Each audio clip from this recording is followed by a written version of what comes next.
Hey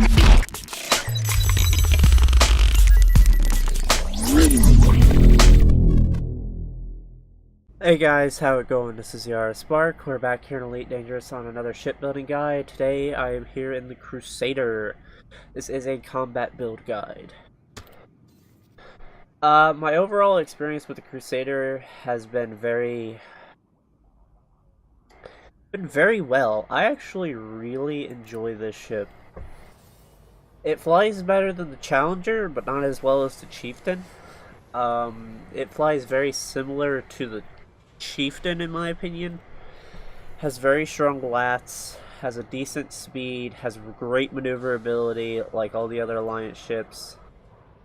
I did change the weaponry on it compared to the other iteration that I have for this ship.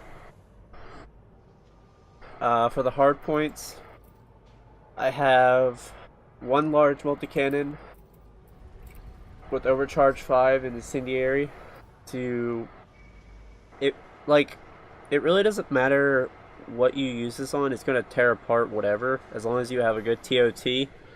This is extremely brutal against prismatics though, because it's the incendiary, because it transfers it to thermal, which is very lovely.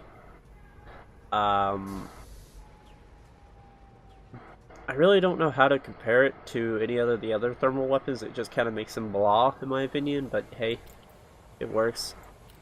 Basically, it follows the same suit for all of the multi-cannons, other than this one, which is corrosives, but it's still overcharge 5. The small is the corrosive one. The reason why I went with this is because it's doing the less damage, but it will help stack it on better because it's going faster, so it would be the first one to add it, and so forth. I do have 2 railguns, 2 smalls, with long range 5 with feedback cascade. They're both very similar. They help deal with people that are using shield cell banks, and yeah, also it really keeps Biwees under pressure if you're sniping them, which is very lovely. I love the little combo I have on this ship. Long range and mid to close range. It's very lovely.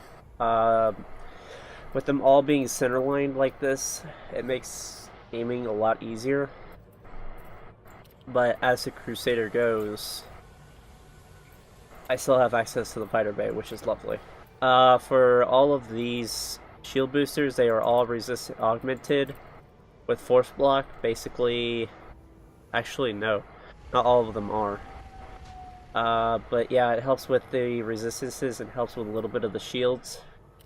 I do have one that is heavy duty with super capacitors, which makes this ship shield strength go up. That was one of the problems with this ship. I never could get the shields the way I wanted them, but I think I did now, which actually they work really, really well. Like, I have them enough to be able to keep the hull up and running nice, and when I lose them, the hull can take a little bit, the shields then can take the rest of it. It's very lovely.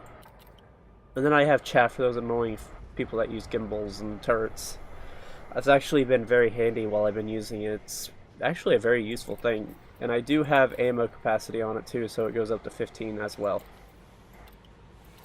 For the core internals, I have reactive surface composites with heavy duty deep plating, very standard at this point. Basically the reason why I use reactive is because it does really well against kinetic. For the power plant, I have armored 5 with thermal spread. The only reason why I have thermal spread is because I'm using multi-cannons and it can get a little toasty. I have seen this ship get up pretty toasty if I just keep firing and firing and firing and firing, but it's very rare, so not too much of a problem. 6/8 thrusters. As I said, these do have dirty drive tuning and drag drives. The ship's lats and all its maneuverabilities are fantastic. I love it. I fly this ship quite a bit. It's actually been one of my more recent PvP ships after my Krait. Just offers so much versatility and so much fun. You don't see very many of these, and it's actually been very popular on my channel because I'm about the only person that actually flies one of these in this game, it feels like. But yeah, frame shift drive should be armored or shielded FSD with mass manager. It does have a decent jump range of 16, but hey, it could be better. This is a very heavy ship, so it loves to ram. I see myself losing fights against other medium ships in this, and I just whack them once, and it destroys them, and then I have the upper hand, and then I finish them off. It's kind of ridiculous, guys. Like that. Like, it's not a fast ship in the slightest. Like, this is not a fast ship, but it hits hard. It's maneuverable, and that's really all that matters.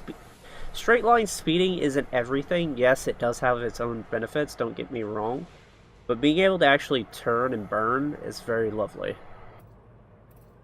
For the life support, I actually still need to lightweight it, which I will probably do soon. Only reason why I haven't is because the power distributor in this cockpit can be a little weak. But I think I should probably do that just so I have a little bit more speed. But I do recommend it.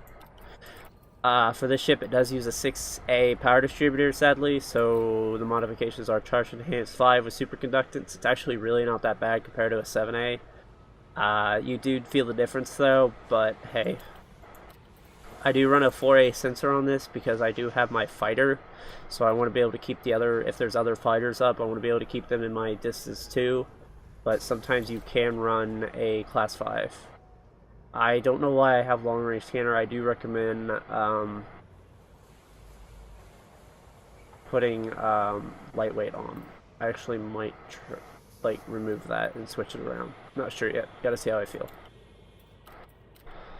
For this optional internals, I have the 6C Biweave. Sadly, this ship only comes with one 6 slot, so I had to figure out where I wanted to put the fighter bay and the shields. Sadly, I put the shields in with the big slot, so I would have the faster recharge, better overall statistics, and everything else, because that's what this ship needs. I enjoy these shields. They have been very helpful. I have thermal resistant 5 with fast charge. People would put low charge. But if you're recharging your shields anyways and you have 4 pips to systems, you shouldn't have to worry about your distro draw. It's automatically going to keep getting filled even if emptied. It's still going to be the same. So just put fast charge. You'll get a much better recovery and recharge from it. For the whole point of the Crusader, why I liked it is because it had an SLF bay and I wanted to have that SLF. I did have one on my Krait MK II, but it wasn't very useful on it, so I was like, I need to find a ship with it because I really enjoy this feature, and I put it on this and I have enjoyed it. I use a 5D fighter hangar with pretty sure it comes with 6 or 8 fighters. I don't remember exactly the proper number. I think 8, not sure, but I do use the Taipan Galid F, which has the fixed beams, which is very lovely.